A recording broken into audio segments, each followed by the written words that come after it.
You are watching Omnis Protocol, and I am Charles, also known as Omnis. I'm back with another Star Wars Shatterpoint battle report, hopefully with some cool commentary. This particular week, we're doing the last of my series from our local tournament where we kind of did a, bring creative lists. And so this was from the third round of that one. And the lists are, I think are pretty cool. So I'll let you guys gauge. So I've got Donovan, who is playing Riff and Krennic. Krennic has Chewie and Bazin Chirrut, and then Riff has Crosshair and Weequay. And then Jason is playing Lando, Bosk, Han, and Chewie with Leia Charming to the Last, Lobot, and the Wingguard. So some models that you don't see in action that often. So I'm excited to dig into this one. So let's just go ahead and hop right in.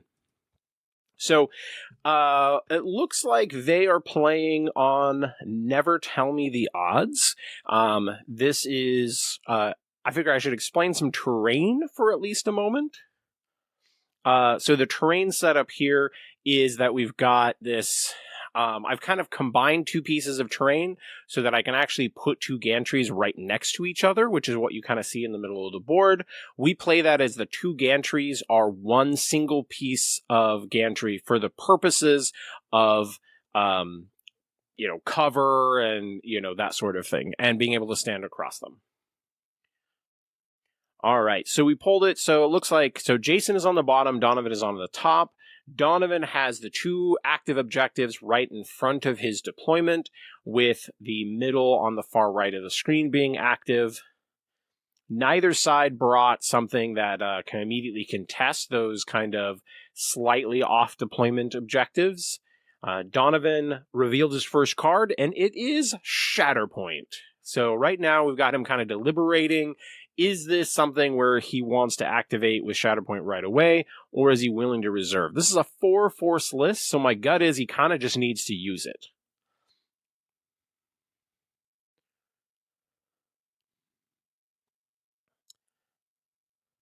Looks like he is going ahead and utilizing the Weequay here.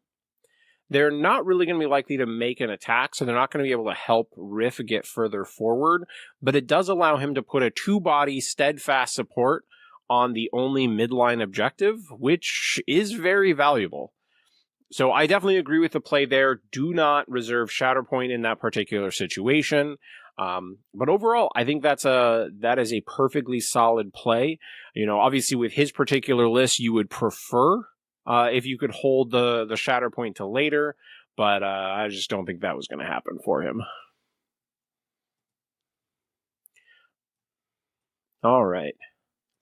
So he starts off controlling 3 objectives, which I think he's happy about.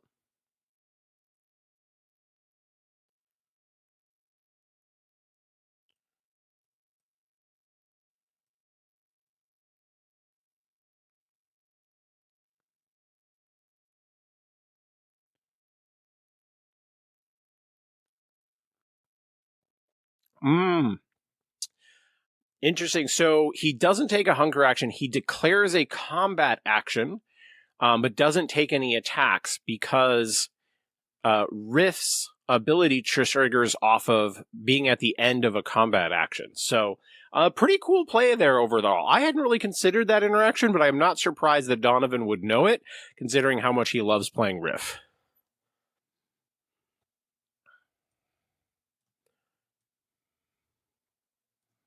So, all right. On Jason's side, it looks like he also pulled Shatterpoint. That is, I guess, just the way that this game is going to start. You get to pull whatever you want.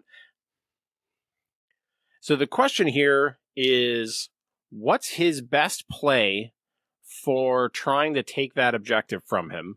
Obviously, he could put someone on the middle. I mean, this feels like a Han and Chewie turn to me, would be my gut right here, is that you could probably position things where they take 2 shots at the Weequay. They do not have hunker at the moment, and so you either could kill them and then potentially take both points, or you at least can be in a position where you take the point that's a little in front of your deployment. So I'm definitely I'm definitely Team Han and Chewie here. I'm going to see what exactly Jason decides to go with. But I mean, I don't think that's really a hot take. When you're playing Han and Chewie, a lot of the time, they are one of the best models that you're playing. So you find, even if you're used to Shatterpointing your primaries, when you're playing Han and Chewie, you're like, man, these guys just always can do a whole ton of work. And so it does look like he is bringing some Han and Chewie action. So the first action was Chewie moving up to an ingress point.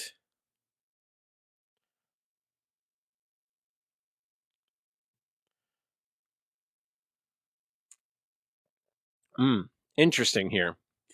Yeah, I think there would have been a really cool play where you just move Han, where at least he's in range to reposition to that that ladder, and so that if you're not going to be in a position to take that point, or you at least kill them, so you know that just Chewie can take it.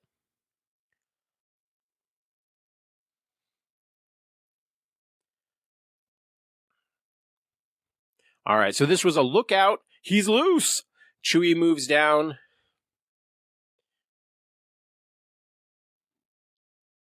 And so here, Donovan gets to make a decision. Does he want to dash the character away and not be engaged, not be on the objective? Because I think with Chewie's positioning, well, there's a world where, and I wouldn't be surprised if Donovan finds it, if Chewie can't be kind of directly on top of the objective, there might be a world where they could dash and not end up avoiding. So here they're just checking, does it have to be away? But no, it is dash any direction. So here they're just going to he's kind of going like, I'm going to make it harder for you to shove me off. So first one is going to be exposed. He's going to elect with Chewie in melee against the weak way that kind of moved away from him.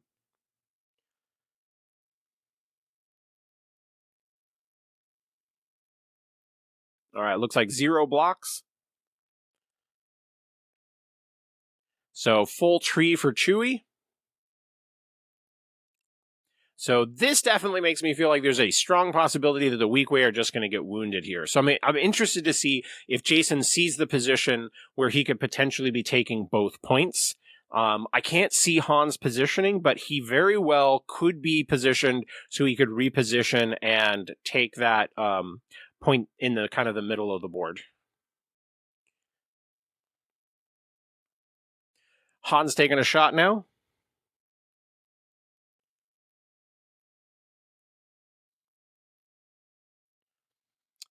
So currently looks like 2 blocks.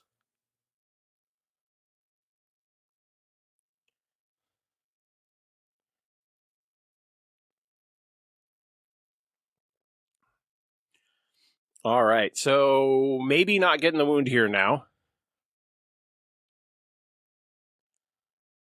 Yeah, he needed one more success there.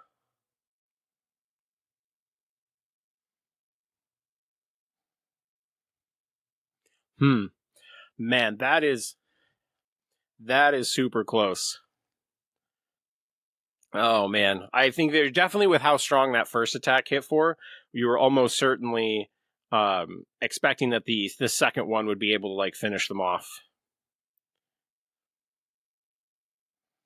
All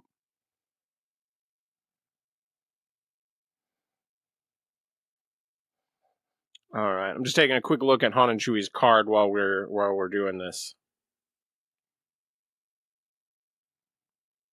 Yep. Yeah, there was no way to do that with that mixture of successes. Yeah, and then also he repositioned towards the middle, not seeing the possibility of him repositioning backwards. Yep.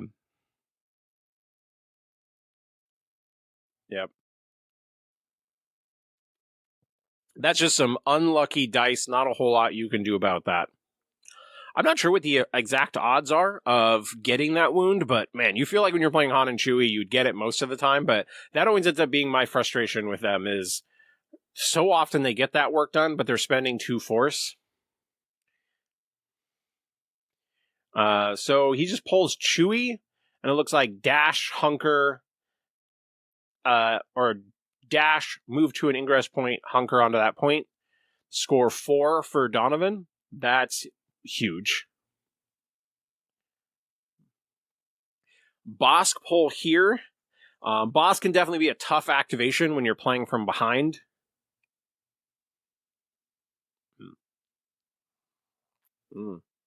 How often do you get Chewie versus Chewie action?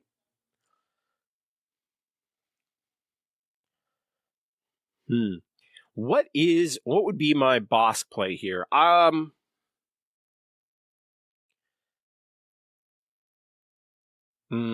He reserved. So I actually, in retrospect, I think Bosk was actually a good play there. I think Bosk could have walked within range 5, killed the Weequay with his bomb, dashed to the ladder, or before he dashes to the ladder, like shoot. He only needs 1 shove to get Chewie off the point, but maybe actually he wants to melee. So, like, all right, back up. I think advance Bosk towards the Weequay, do his explosive ordnance, only needs to get 1 success, kills the Weequay, Han and Chewie take control of that point, Bosk gets to dash, hit the ladder, engage Chewie, remove the hunker token, needs 2 down to shove Chewie off. I think you just go for the Bosk play there. I would have liked that a lot. But Han and Chewie are not bad. But you just had big risk that the other side of the table could have been rough for you. Also, Han and Chewie like doing an activation where they're really just trying to do 1 damage. I would have potentially like some sort of movement here. Well, I guess you could reposition. Yeah, no, I would have wanted to at least move them so that one could shoot Chewie and you try to take both points.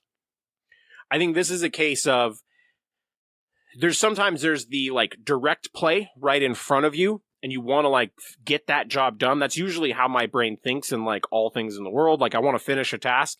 This here, I think you really got to be thinking about how you accomplish both. Man, I think Bosk would have been actually a really awesome activation there. And I think you saw it with him. He doubted. But my first instinct was to doubt that Bosk could pull it off. But having the Weequay at 1 was a perfect situation for him.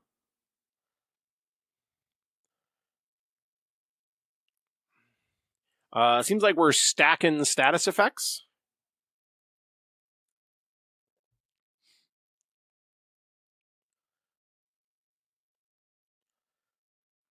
Yeah, see now, just like super crazy Han and Chewie turn. Oh, we took the other shot on Riff. That's pretty good. 5 damage, pin, strain is pretty good. It doesn't help him get a point necessarily.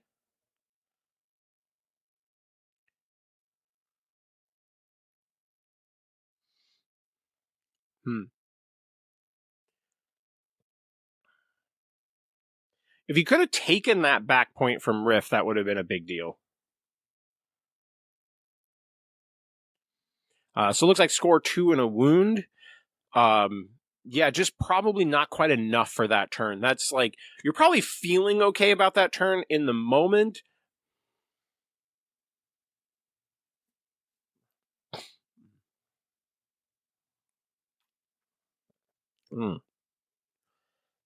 Okay.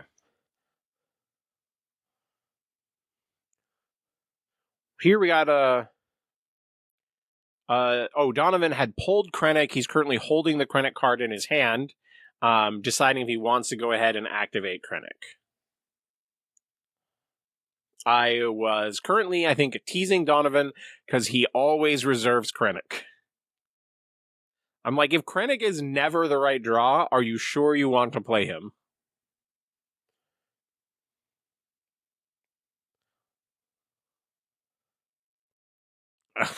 Wow, they are so This kind of stuff actually makes me very nervous in this sort of game where you have all of the activations on one side of the board all happening right away, because it can end up where you really get stuck where just whoever activates last in that situation can just hold that point, and you can be trapped without any way to get over to that point because all the models are so far from it.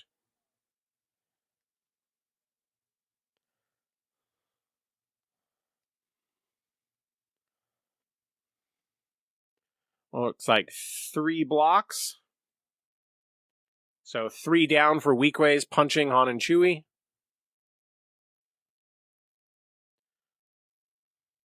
Looks like some damage, shove, and a pin.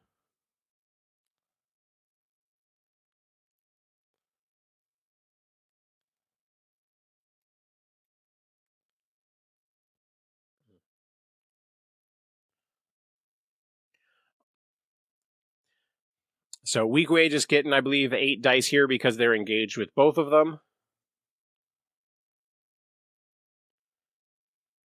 I will say one of the scary parts about this for Donovan is you're going to have Weequay potentially, they could get wounded a second time in the first shuffle, which could be rough.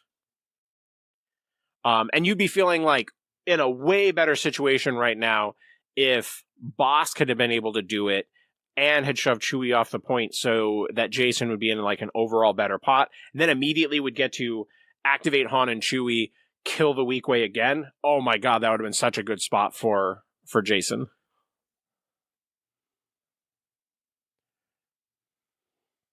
So ended up at 6 damage and then healed 1.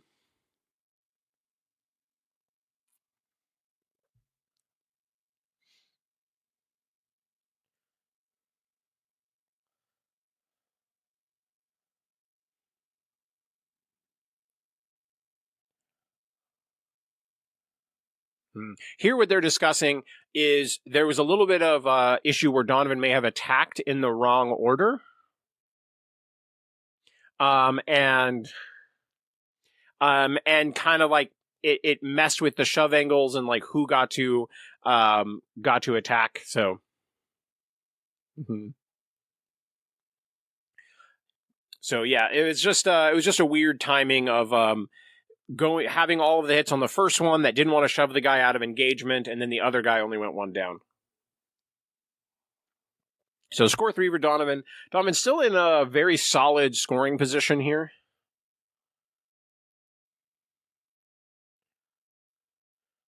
All right, Wingard. Definitely like a solid play here. They can, guarantee take it from Chewie. They're also probably going to be able to take away his hunker and get some solid damage on him. If I recall, they prefer melee anyway. I don't think I've ever played with them, and I'm probably only played against them once or twice. I think they're a perfectly solid 3 threat. I know they don't get like a lot of love overall, but I think they're solid. So here we got they're advancing, hitting an ingress point. Chewie's going to lose that hunger token. Other one, ingress, walks, hits the ingress point.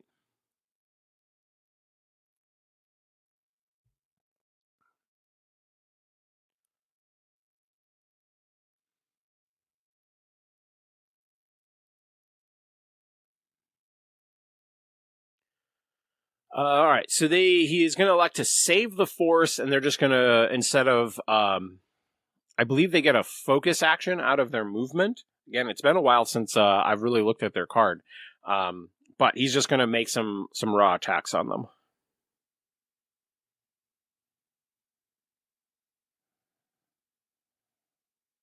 What Donovan's doing there, he puts a dice in there just to represent the free expertise from Chewie, so he doesn't forget. So the Wingard could have Headlong Assault to get a free focus action, and they would get impact, so they would both get 2 more dice. So I mean that I could see the play either direction. I really think they had the potential to stack up some damage on Chewie if you're rolling like 8 dice each. But I can see where he's just like, I want to take the point. He feels like he's got to conserve some force somewhere. And so when you have an activation where you don't have to spend force, because he's getting a good chunk of the way through his deck and hasn't pulled Lando.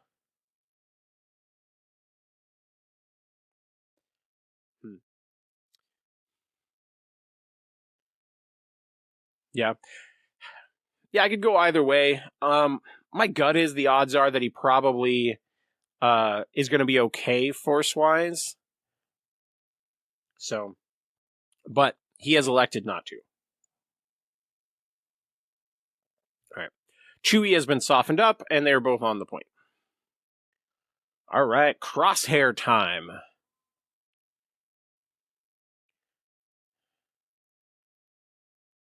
So Crosshair gets to deal a damage and remove hunkers from anyone in line of sight. He is electing to do it to Han and Chewie.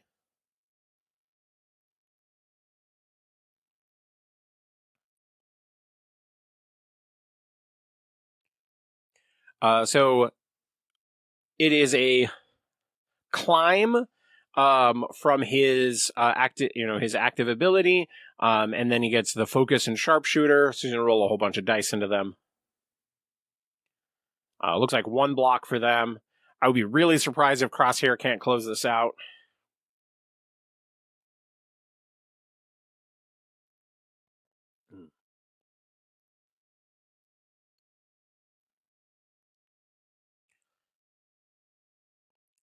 Yeah, there's definitely, I would have tried to see if he could have been in a position to utilize the healing on Riff.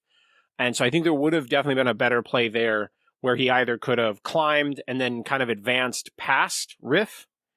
And so Riff would have been range 2 behind him, something like that.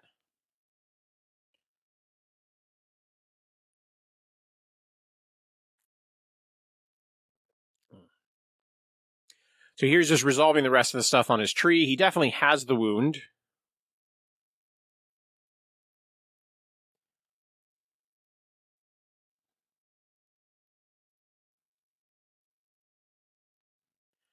He's just kind of figuring out where this reposition takes him.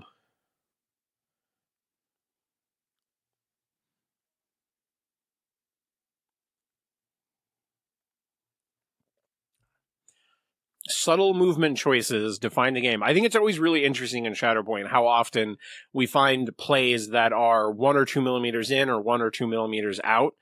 It's interesting that when you factor in the base size and all the movement and all the ingress placement and like map size and how spread out the objectives are, how often a couple of millimeters make all the difference.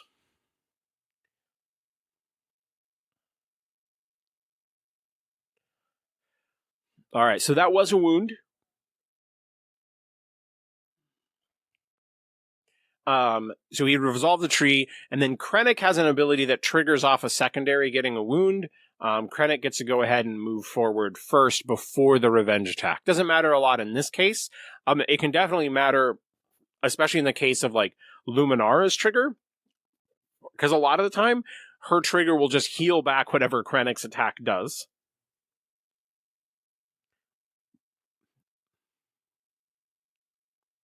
So she does have to move towards Crosshair. He was just kind of taking the widest angle he could to kind of get onto that point.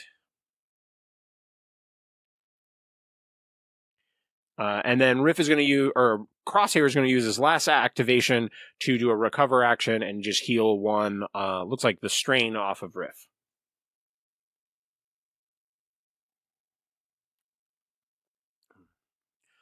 Yeah, so if he had just chosen to do the move action first and been on the other side of Riff, I think he would have had multiple heals. And so that was a small, subtle mistake on Donovan's part, not like game crashing, but the kind of thing you really want to utilize with your healing characters. Looks like he's going to go ahead and do Bosk now.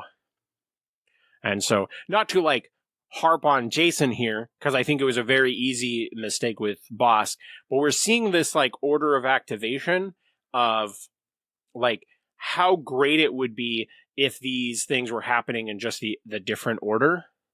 Because Bosk's turn here is just okay.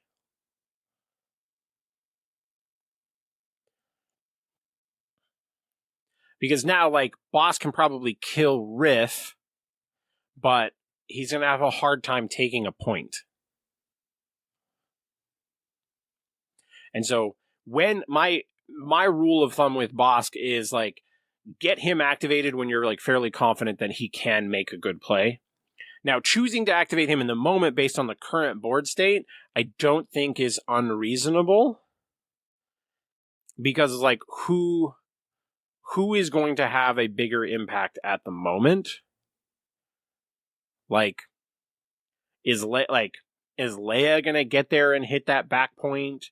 You know, what is Lobot going to do in particular? Like, there isn't a big play at this moment because Shatterpoint and Han and Chewie have already activated, and they're kind of like the heavy hitters of this list.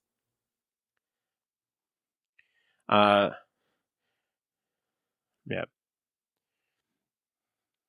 So it looks like Bosk is doing 3 damage pin on the weak way. Yeah. Yeah, I think what he was going on there is he was hoping that maybe he could spike high enough on the weak way that he would then be able to maybe use the bomb to try to finish them off. Yeah.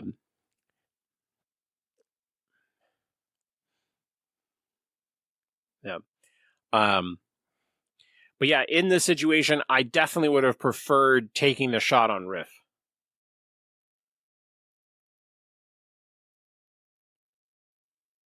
Looks like it ended up being 0 damage.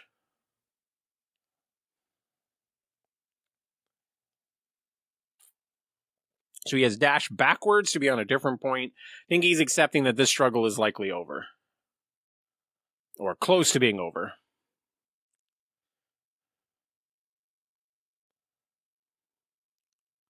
Krennic's a little further up the table now, so there's a world where he could definitely be trying to utilize Krennic to go after the middle.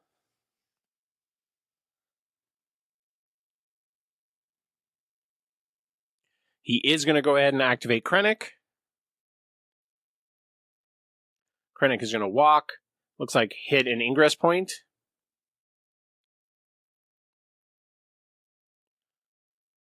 I think he's going to have a hard time shoving them off because they are steadfast.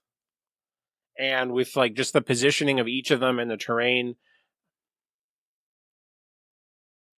not a great block for them. 2 hits, 2 expertise.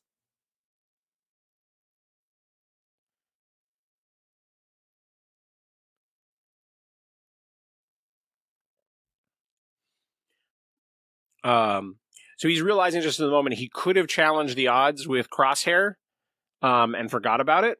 And that's too far back. Common Donovan mistake. He rolled based on the other side of the card because he was going to flip. So flipping.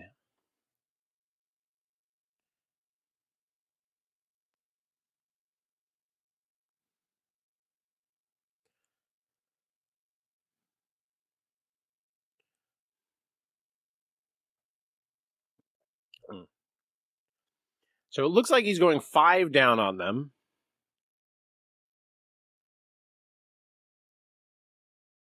What he's concerned about here is that he doesn't think that a single shove is going to get him onto the point, which I probably agree with.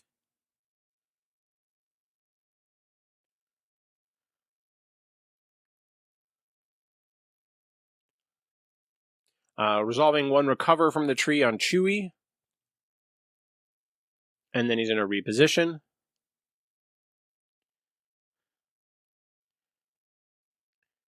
And then he gets to take control of it for at least this turn because of Krennic. And this is where if he had challenged the odds with Crosshair, that he would now he would have won there.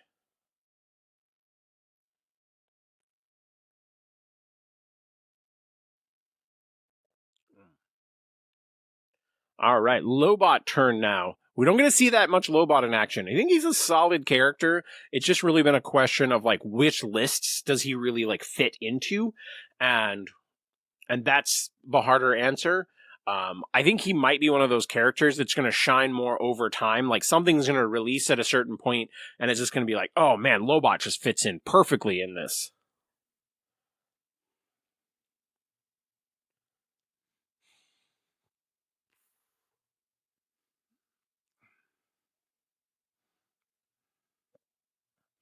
Looks like he's given a dash to Chewie.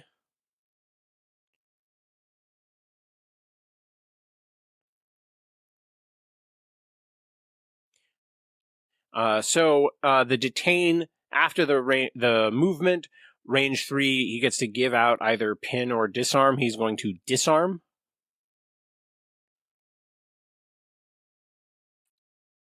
I think that was a cool play by him. You don't normally think about just dashing around your like wounded characters.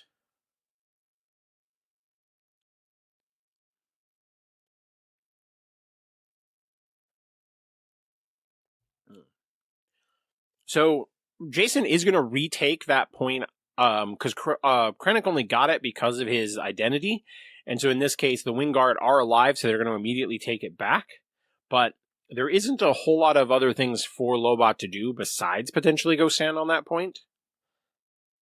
But scoring 2 here is probably not going to be enough. So before he moves, he's going to take a shot on Krennic.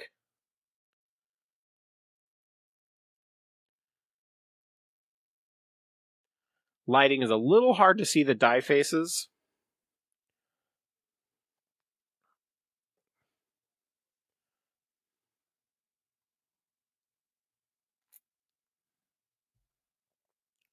Looks like he's only going to go 1 down.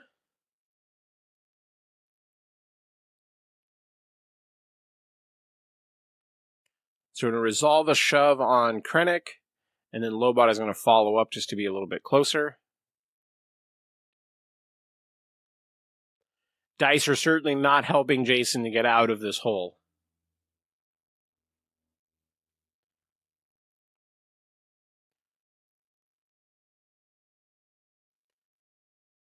Right, so here he's kind of going, he could have moved to the ladder, probably could have gotten the same thing, elects to climb up to that spot. Either way kind of accomplishes the same thing. Jason gains momentum because it ends on Donovan's side. Bazin Charut.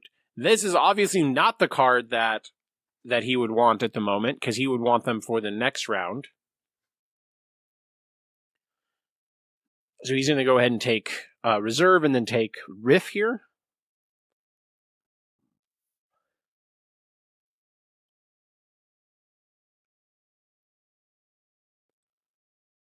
Which isn't too bad here, because it means that he's going to be able to like get some healing done, get some conditions off of him. I would be very nervous about where you move Riff to at this point, because I think what you would like to avoid if you're in Donovan's shoes at the moment is having the beginning of the next struggle be that he takes a bunch of points and then like finishes off Riff would be the worst. But so it looked like he just healed and hunkered. And it was healing a disarm. Donovan wins struggle 1.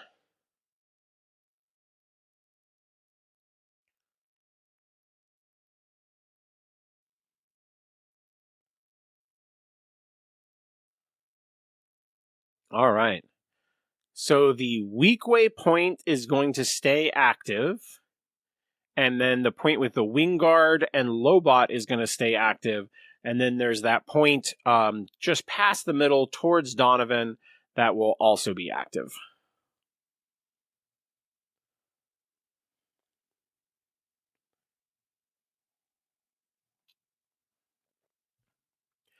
Oh, no, he's electing. Yeah, I mean, that makes sense. No reason to have the weak way point be active.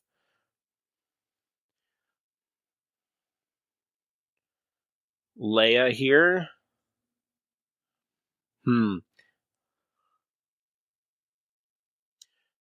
Let's see. He's got 2 force left.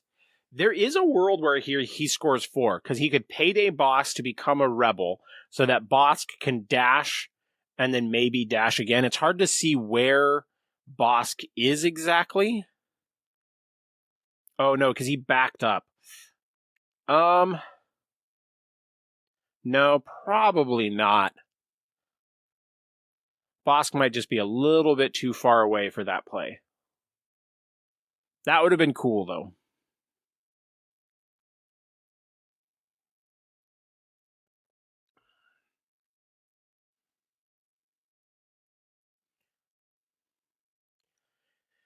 There is kind of like a hidden ladder on the edge of the right gantry that's in the middle that's kind of attached to the terrain. There's a world where maybe Bosk dashes, hits the ladder that's like, kind of looks like it's just a little bit in front of him, goes down it to gain an inch, dashes, hits that ladder. He wouldn't be on the right level, but it could be a score. But I don't bust this table out that often, and so I don't know if Jason even realizes that ingress is there. I've been meaning to mark this table's ingress points for a little easier view since they're all glued on, so that that people can kind of see where they are.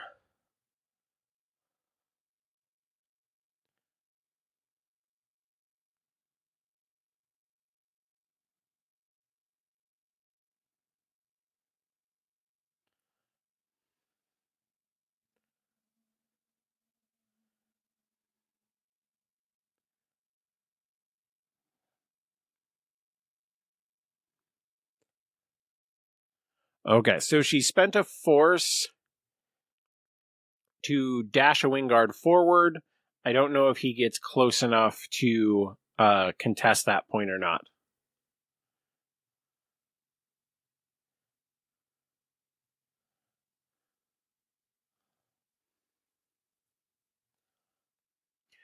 Here she was kind of checking to see if she was in range to attack Krennic from where she was at.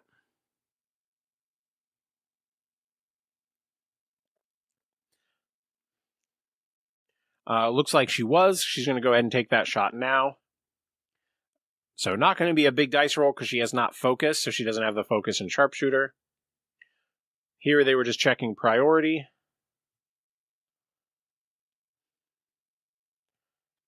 It is not the point that she wanted it to be.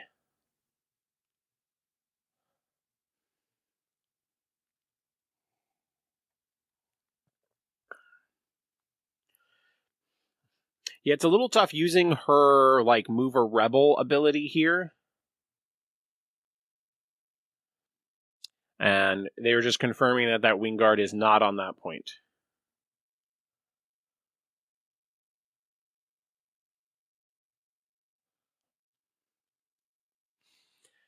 Yeah, that's rough because now she can't use that ability on herself, which is rough. Because there would have been a play before declaring the attack and before shooting at Krennic where she could have focused, walked, and given herself that dash.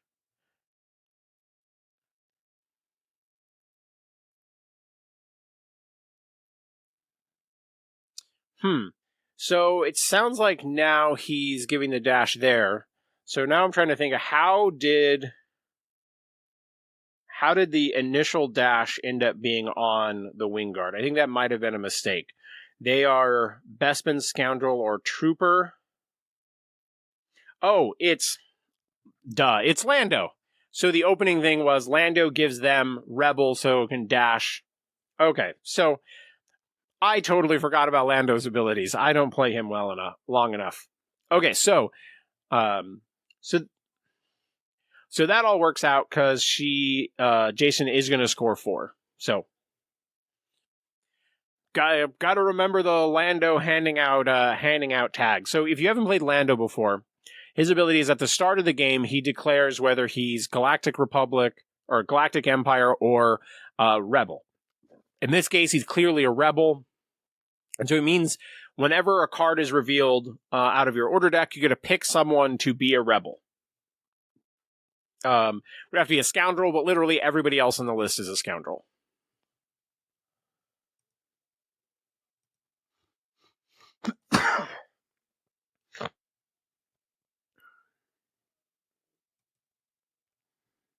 So, solid score 4 there for Jason.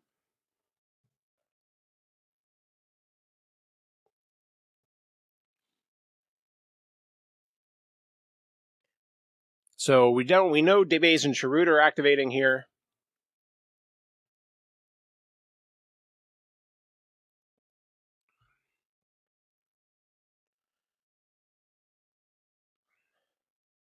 So they flipped first, now spending a force so that one of them gets to reposition. Looks like Baze walks towards the wing guard, and Chirrut walks towards Leia. 3 health left on the wing guard.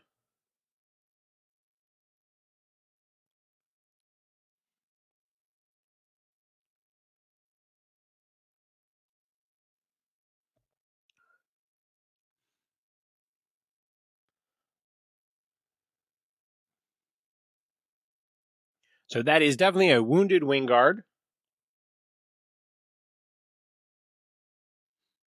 So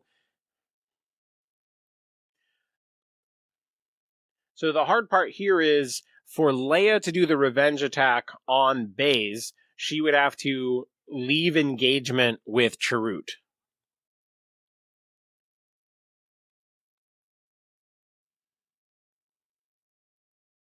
And they are going to be steadfast with defensive dashes.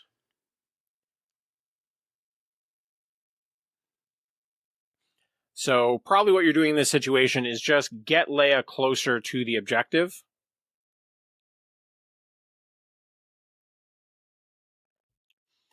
She's trying to pin herself against the scatter train. I like that play.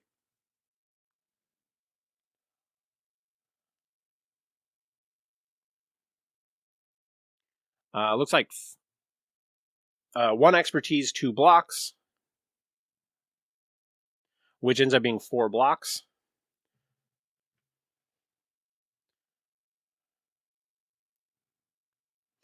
Did not roll 2 expertise, so does not get a defensive dash.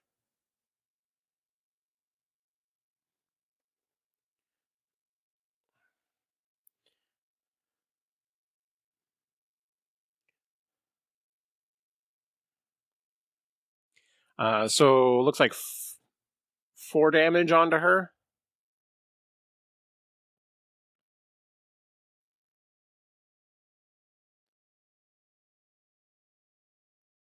So Lando's the last card, which is not usually what you want.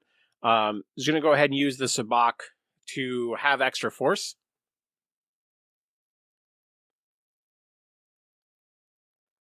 It still matters, even though Lando's not going to be spending a whole ton of force. It still matters because the more force you have at the end, the more status effects you get to hand out.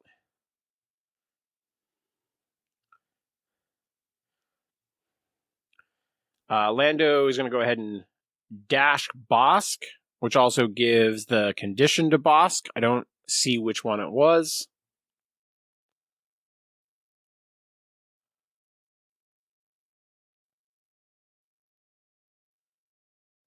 Kind of checking to see who could Lando potentially shoot after moving.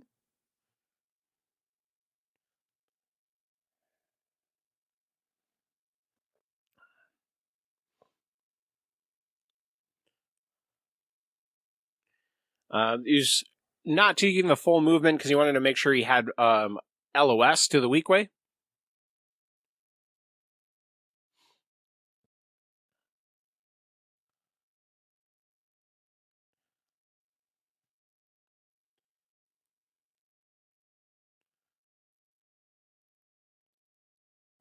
Two blocks for the weak way.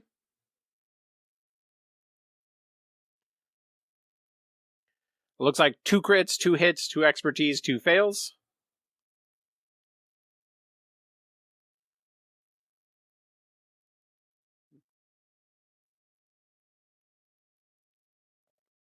So it looks like he's going to go 4 down after the blocking of 2.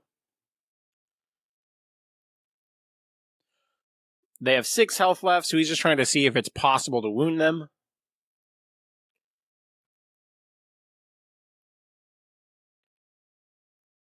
They're realizing they forgot to roll prio. Unfortunately, it is the point.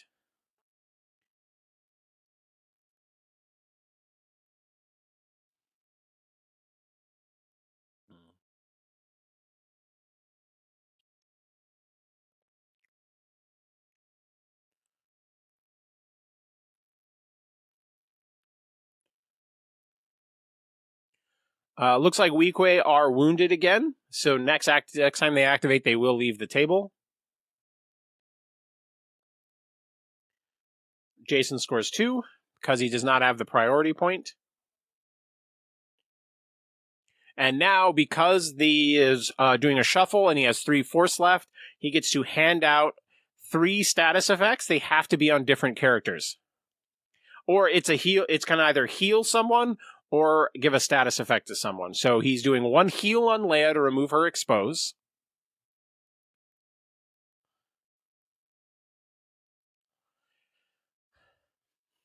I think here I would pin or disarm Riff. And so it looks like he went with pin there.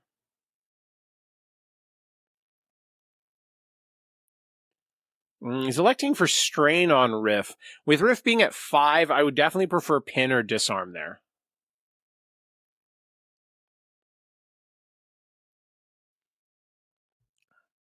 And it looks like expose on Baze and Shroot, which I think is totally fine.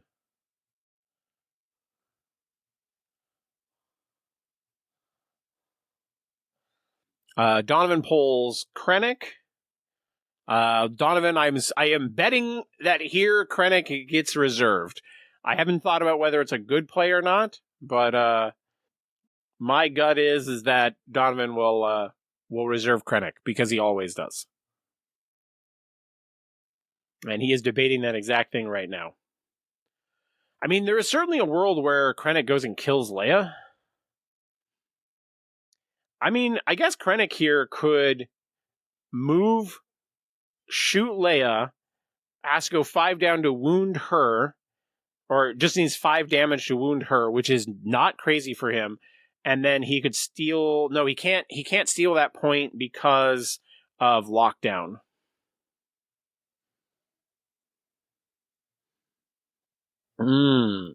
Sorry, Lobot being cool. Lobot being clutch here, because otherwise Krennic could have been like a really cool play.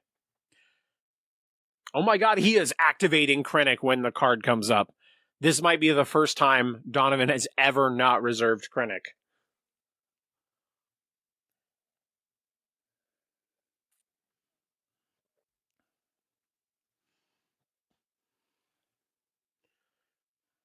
All right. Krennic did a move action to a ladder, shooting at Lobot, I believe.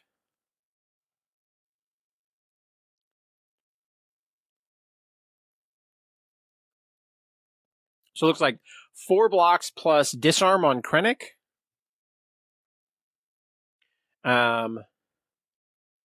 Ends up being 1 damage, 2 shoves on Lobot, which gets Lobot off the point. So it at least means that Krennic is going to be able to score 2. Or sorry, score 3. Lando at the beginning. Jason is not getting lucky with his Lando pulls. You kind of want Lando just anywhere besides first. Because the refresh really doesn't do a whole lot here. And reserving him is not helpful.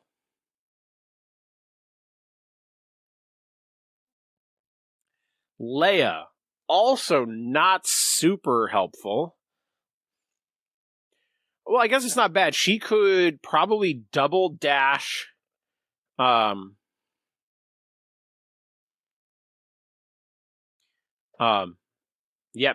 Yeah, just what I was thinking. You turn Lobot into a rebel so he can come up onto the point. So you know you're going to be able to get that one back.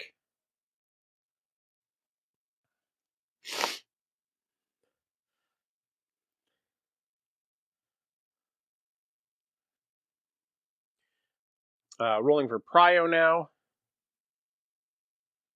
I did not see what it was.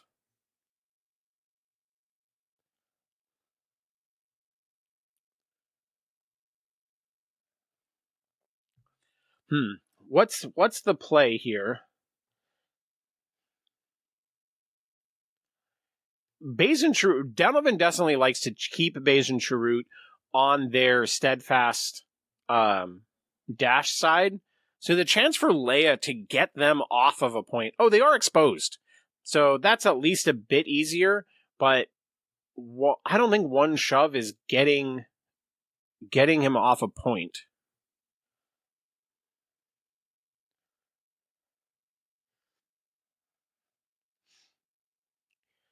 She could focus to move outside of range and then shoot at Krennic to further soften him up. And potentially like double shoving him would be pretty easy with 8 dice, and then spend a force to move back onto the point.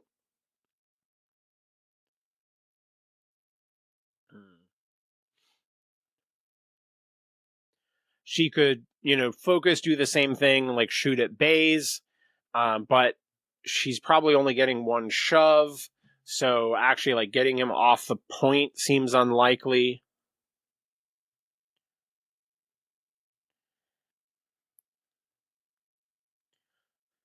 So it looks like she's just electing to focus and melee attack Chirrut.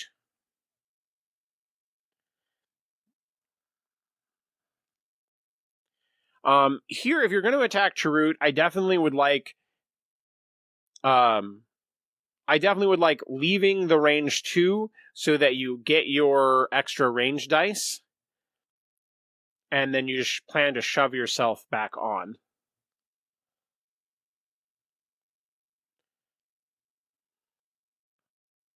Which is not bad at all. I couldn't remember. I don't think she's a character she's not one of the few triple shove characters.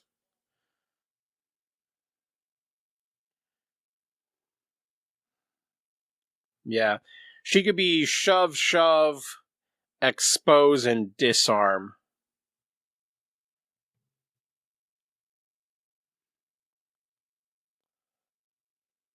So just 1 block. So it looks like full tree.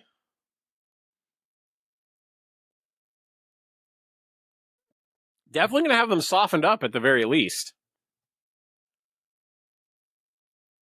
2 shoves, which will be reduced to 1 on them.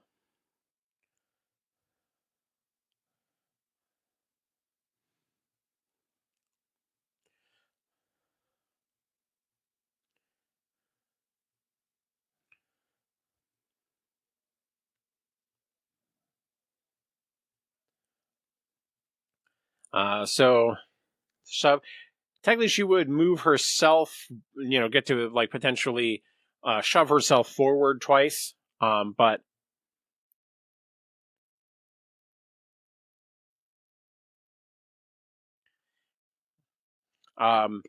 they was just realizing that you needed to kind of do it in the order.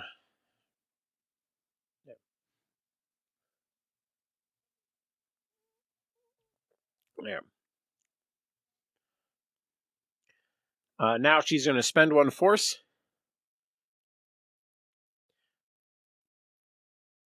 So she's going to take the heal part, and then Bosk is going to dash. The hard part here is that he's advantaged in struggle 2, but there is certainly a world where if he stacks up too much on specific objectives, that he could be in a really bad spot for struggle 3. Continues to be expertise, which is really good for Donovan. Donovan pulls Weak Way here. And chooses to instantly reserve them. I guess that's fair. They're like probably not going after any particular points, but I really don't want to get stuck with them in struggle 3. And so there is certainly a world here with how kind of condensed Jason is into these just two objectives, that there is definitely a world here where I would give up struggle 2 and try to move past it quickly, and I would just activate the weak way, and maybe I just have them shoot at Lando, soften him up, and then get off the table. So I'm just not trapped into them later on.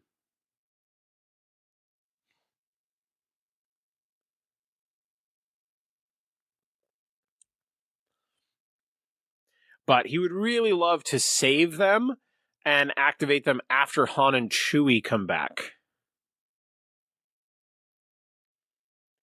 Because if he can at least use their last activation to get another wound on Han and Chewie, then you'd feel really good about that. But anyway, so he pulls Chewie. Leia getting a total of 3 heals feels real rough for Donovan at this particular moment. She was definitely in a world where, you're like very killable. With 5 health left, you're like, a lot of things could have gotten the job done there. But I can't tell if Chewie is currently engaged by Lobot or not. If he was not, I would certainly consider shooting at Leia, seeing if I can get enough damage on her that maybe he just tears her arms off. Which, it would not be difficult for him to go far enough down that he shoves himself forward, tears her arms off. And that would feel real good if potentially going into the next struggle, Leia is wounded and not able to be increasing her force costs for struggle 2 is a big deal. But he's going to go ahead and dash towards Krennic.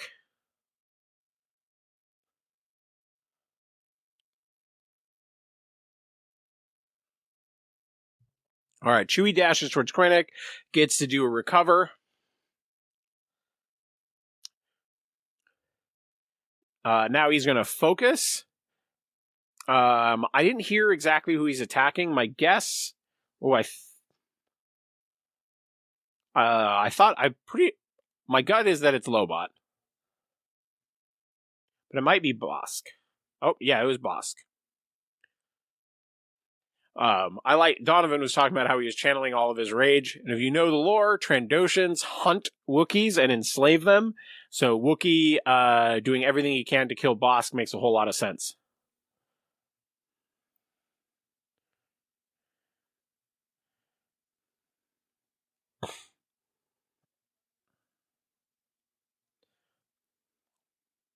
All right, so now he's going to try to tear Bosk's arms off, which does 3 damage, which is going to be enough to kill him.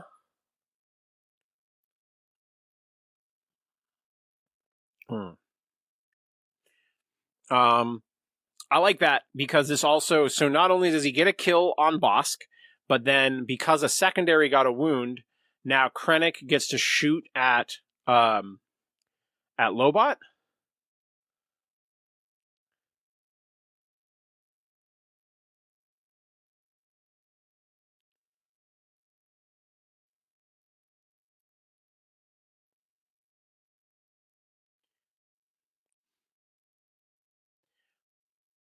So he did have a crit to fail and 2 blocks. So he just gets 1 damage on a shove, which is enough to get Lobot off the point. So he's going to be able to take that point from...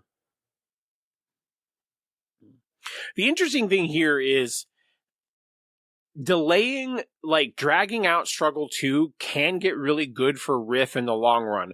If Donovan can utilize this time to rack up wounds and just basically power up the late game Riff potential is pretty huge. But he's also opening up the potential for Riff to get wounded going into Struggle 3, which could also be rough.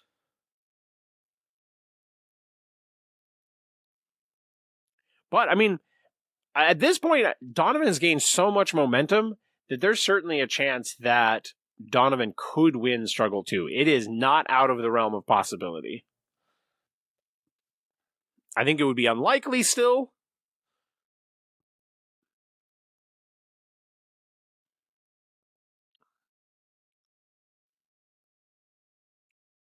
That was a really shout out to Donovan. That was a very cool Chewie activation. Killing a full health Bosk plus shoving, being able to shove Lobot off the point with a Krennic activation. That's the kind of stuff that you came here to see. That's cool Krennic tech and cool Chewie tech. I did not watch this part of the game at the event, so that's definitely cool to see. Very interesting world. Like Chewie's ability to get a wound, like combined with Krennic getting to activate when a secondary or a primary gets a wound, is very cool.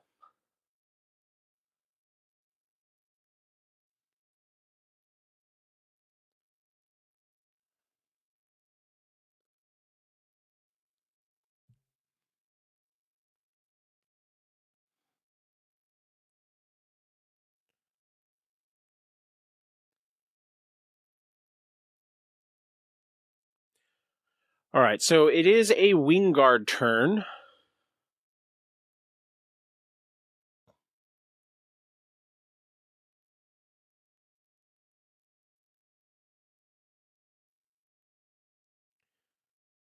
So it looks like they spent for the dash and focus, and then move action. So he wants them both in melee here. Let's see. Chewie only has 1 damage on him.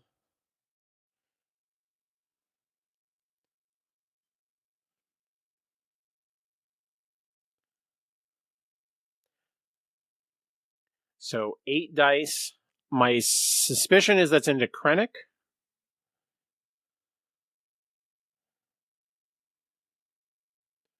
Looks like just a pin and 2 damage into Krennic when he was exposed, so not awesome.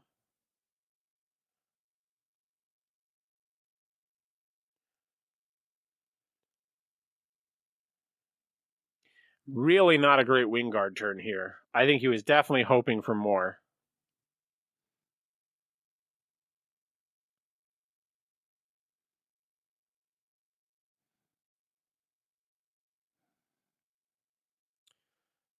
So 3 damage and a shove on him. So probably not even getting him off the point. Yeah, I don't think that was going to get Krennic off the point unless he got 2 total shoves. He stays on, so he's not going to be able to pull that point.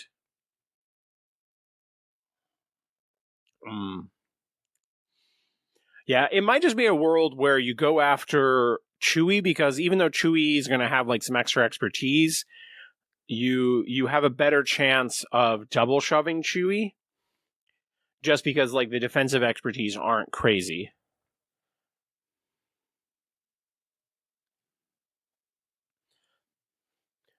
All right.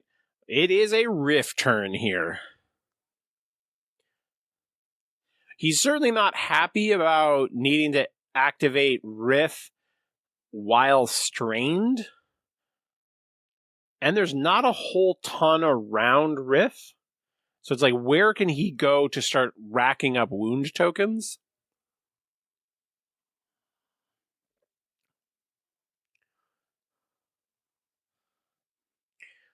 Let's see. Howlin' and Chewie are wounded. Bosk is wounded. Lobot is possible to attack, but difficult.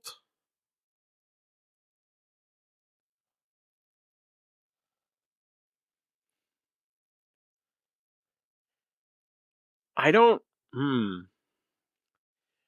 I think best case scenario, you kind of put Riff in the middle and kind of walk, jump, and he throws some knives into the Wingard to kind of soften them up and keep him centralized, so you're more likely to get, you know, the force recovery off of wounds.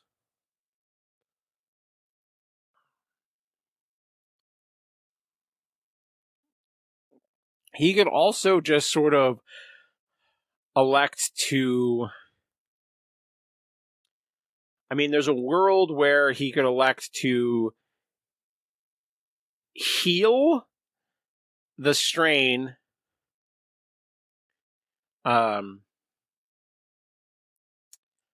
Yeah, I don't know. Like, kind of heal the strain, maybe like walk and jump towards the middle, but he's definitely concerned about how much force he has left. So he's just going to walk. Oh, interesting. So he is taking the strain damage. So he walks, hits a ladder, jumps, hits another ingress point, and now is actually in melee range of the Wingguard. Good use of respect. Good use of ingress points there, Donovan. I know where the ladders are because I built the terrain and I did not see that play. That's clever. Okay. So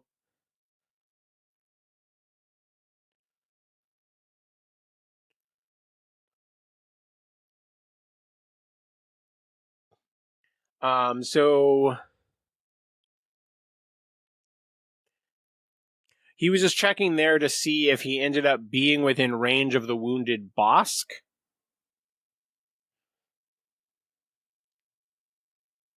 This is where, like, it's interesting, like, you shove Bosk away, because you're not sure if you're getting the wound, and then you get the wound, and...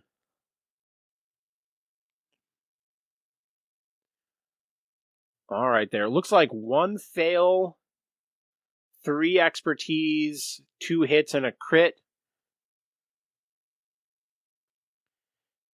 The expertise becomes 2 crits.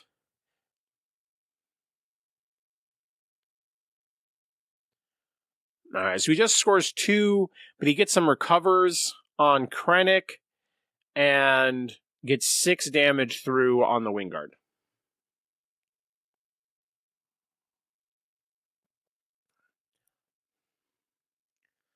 Alright. Man, if he had gotten the wound there, he would have won the game. And that was not a terribly unlikely play.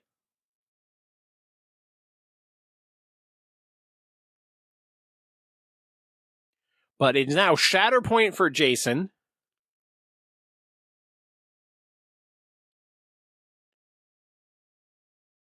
He's giving Rebel Alliance to Lobot.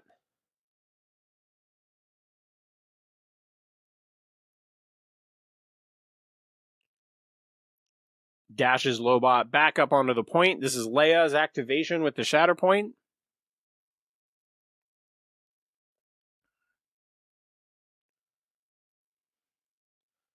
She's in a focus to dash, get just outside of range 2 of Chirrut.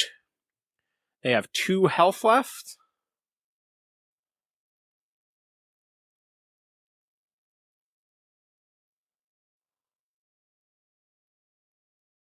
What he's hoping for here, which I think is very clever on Jason's part, is that if she goes...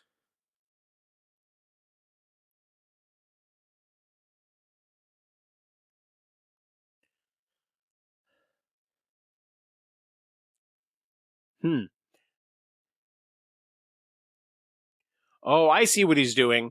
Okay, so he's now spending the force to dash her, and then shooting at Chirrut. I think here I would actually shoot at Baze so that you can potentially shove towards that point.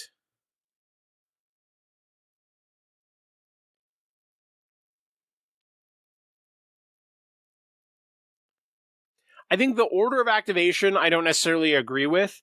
I think you can always do the dash part afterwards. So is getting the wound and is getting 5 damage, so I believe she is getting the extra dash.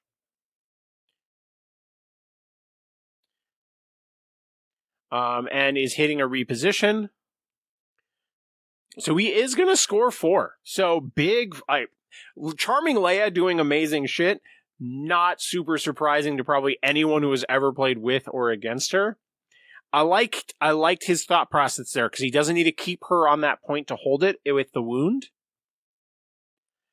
The only thing is I would have liked him taking the shot before spending the force.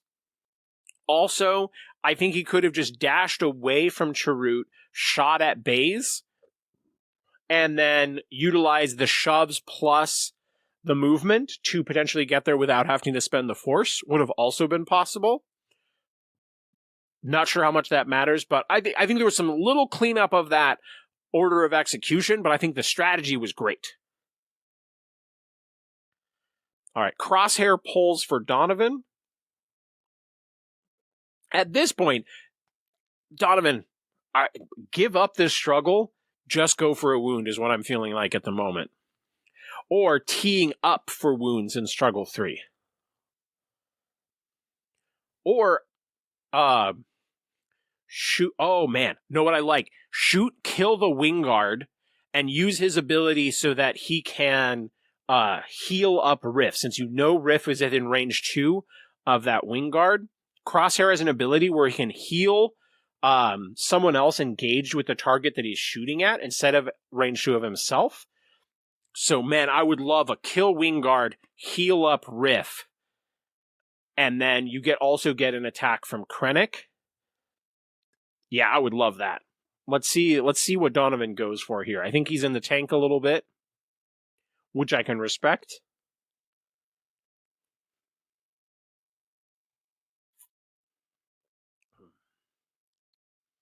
Let's see. What is Donovan gonna do now? By the way, I just want to say shout out to the various people who have been commenting on these videos afterwards. Obviously, recording games, editing them, combining the video into a more readable video or more watchable video for everyone, then recording commentary over it, exporting a final version. It is a lot of work. I enjoy being a content creator, but I just want you to know, every one of you who is going on and commenting after the video, even if it's just so simple of, hey man, love the video. I just want to know, you guys make my day, right? Every time I wake up or end up checking my phone and I'm just all of a sudden oh, there's just a message and someone was like, man, that was a great battle report. I love you guys. Just know that shit actually matters and genuinely feels good when it's just hey, this effort, this creation matters to you. I love that. So I just want to say thank you. I know in the YouTube world where it's hey, comment, subscribe, right? I want you to know you genuinely, every time someone is just man, cool, battle report. Man, I really like this play. Oh, I really want to try this list. Every single one of those comments, means a lot. I'd love people to subscribe. I'd love people to, watch all the way through the videos. But if I'm being honest, just the easy comments that are just, you enjoyed it for whatever reason and why you enjoyed it makes my day every single time. So shout out to all of you. I read every single comment. I try to comment, in reply to all the comments. Just know you genuinely matter and you keep me going. Even the stuff when I was on break and not recording videos, seeing people comment, it kind of helped me build the vibe back up to get back into this train that I'm rolling on now. So I 100% see all of them and think about all of them. So I appreciate you. All right.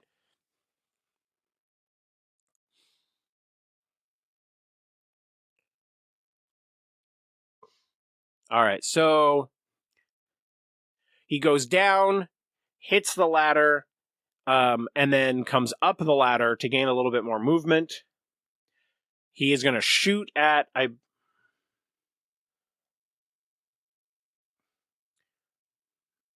Who is he shooting at here?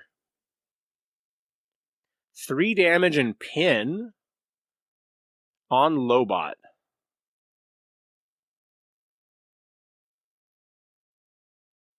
Huh. I gonna be honest, I don't understand that play at all.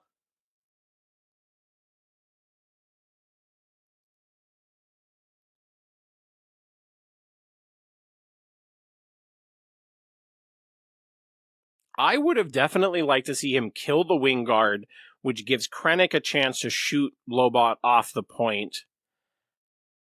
And could have also been, like, getting heat. Like, yeah, I don't get it. Like, I'm going to legitimately ask Donovan what was the thought process there. He will probably comment because he watches all of his own games as well. But yeah, I would have definitely liked to see him kill the wing guard, get them wounded, right? And, then allow Krennic. Yeah, I think he could have gotten a lot more done there.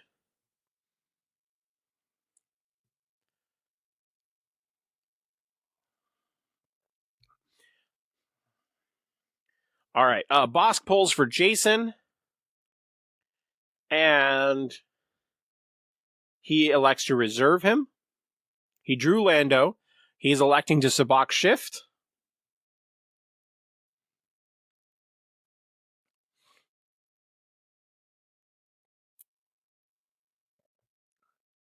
Next pull is Lobot.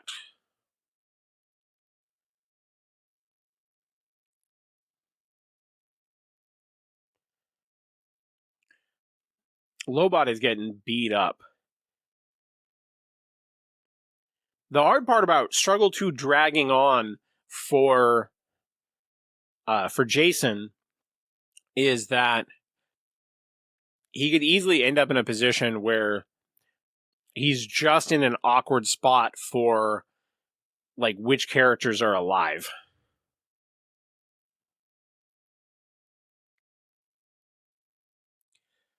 So let's see what he does here. Looks like he's winning the struggle either way.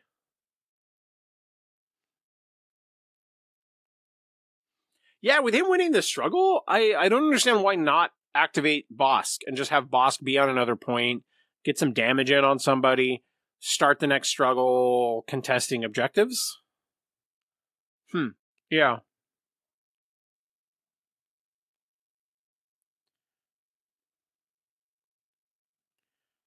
So he was pinned, so they were just backing up a little bit. So he moves himself.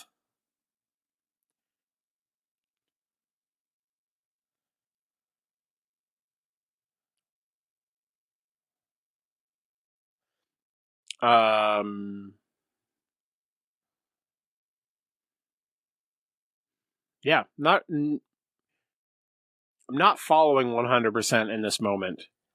What he's saying is no focus. Oh, he started off in that spot, so he was just healing the pin, or I don't remember if detain is a start of turn ability or if he has to activate it, but I think he's just one way or the other. Detain removes pin, he moves over and is shooting at someone or punching.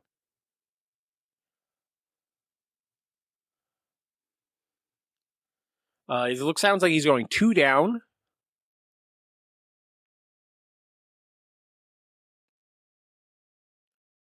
Two damage, a shove. Not quite getting a wound on Krennic.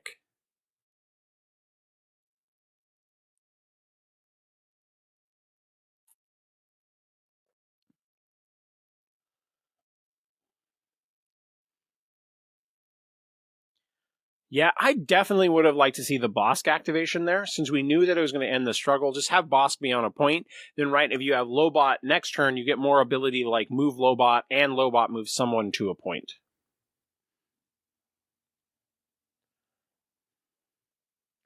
Okay, so the funny thing is, the point that Riff had been on almost the whole game is now guaranteed going to be an active point.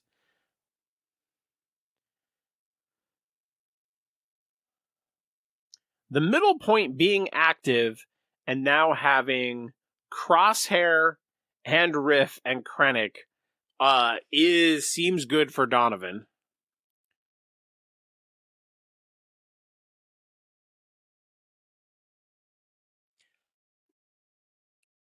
Yeah, that definitely feels good.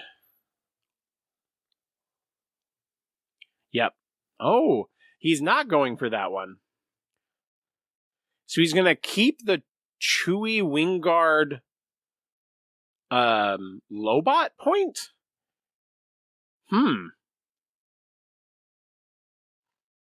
I'm curious what his thought process is there. He must see something about his upcoming activations.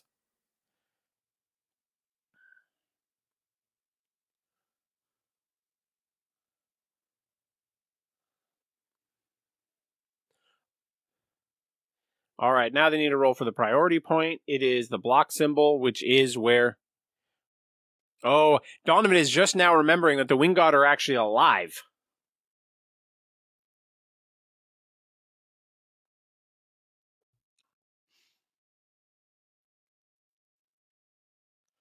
Yeah, I think Donovan may have forgot that the Wingguard survived all of that shenanigans.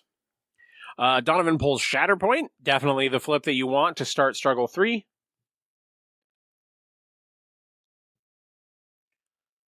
Let's see, who do you activate here? That's Baze and Chirrut, right? You get Baze and Chirrut back into the game. I think they're coming up relatively soon. So, and Jason's list isn't incredibly wound focused. So there's a good chance that they may be alive to activate again. You get to jump Riff. Yeah, this definitely feels on the surface like a Baze and Chirrut turn for me.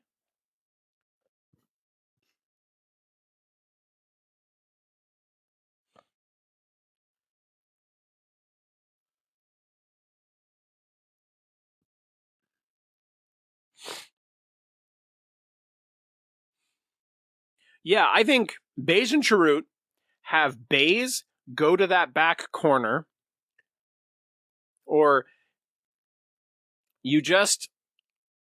Yep, so he's going to keep him there. You want to take a shot at Wingguard or Lobot. If you can shoot at both, that's great.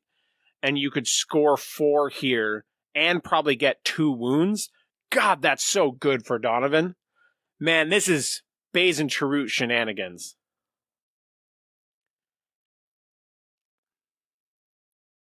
All right, so Baze is going to take a shot at Lobot.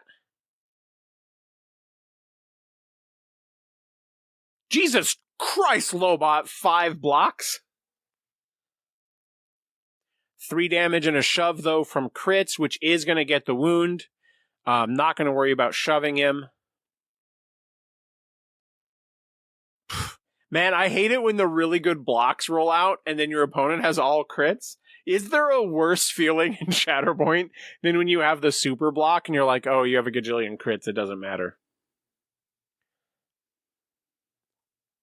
All right, Leia trigger here because there's a wound.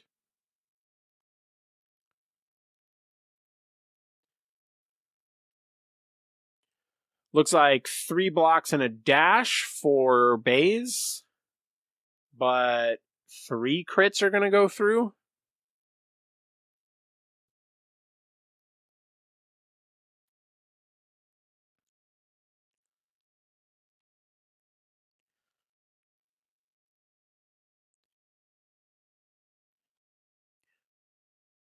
So 4 damage, reposition. I mean, so pretty good Leia situation. I like her moving towards that point, but it's just not quite far enough. But if he gets another wound here... So, what I'd want to see here is... because what you really would have wanted to see here is see if Leia could have engaged Chirrut so that Chirrut couldn't shoot at the Wingguard, would have been huge. I don't know if that was possible. But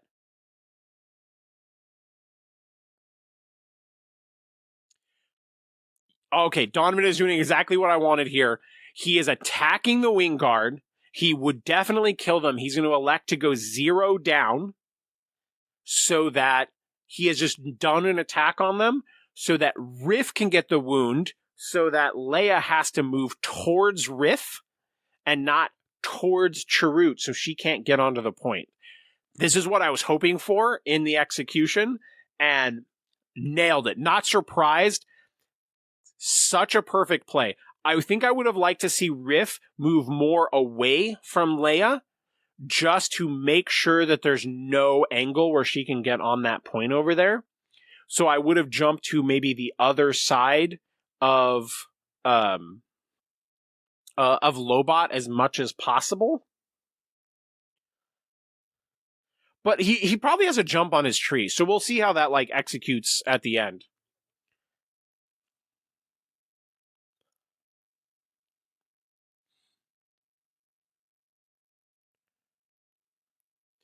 Okay, so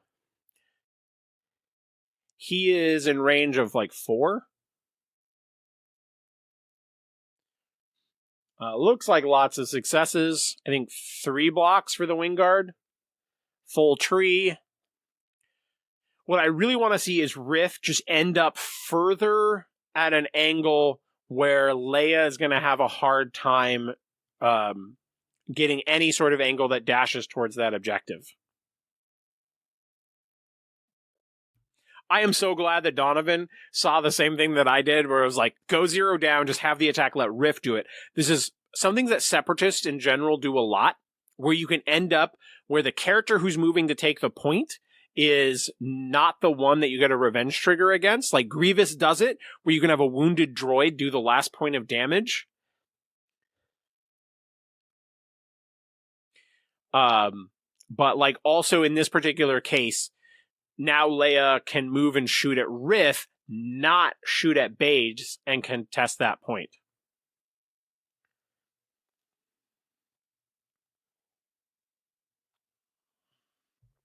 Yeah. Here they were kind of wondering, like, what's the order of challenging the odds versus Leia? Yeah. Challenging the odds definitely happens before Leia's revenge trigger.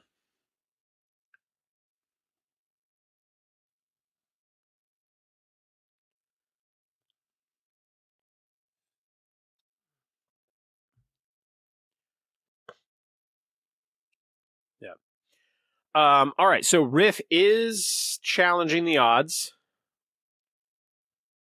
Now Leia gets to dash towards Riff.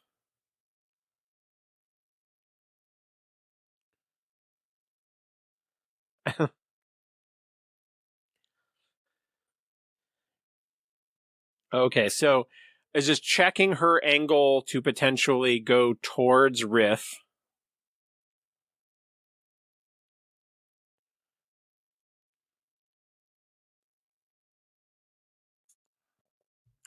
I will be honest, Donovan's made some pretty clever plays over the course of this game. This really shows how much he's played Riff and like how creative you can get with him.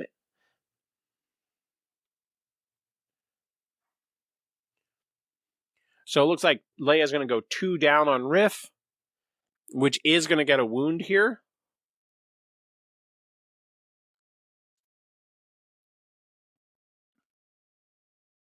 But Chewie is still alive and on the point. Lobot and the Wingguard are wounded.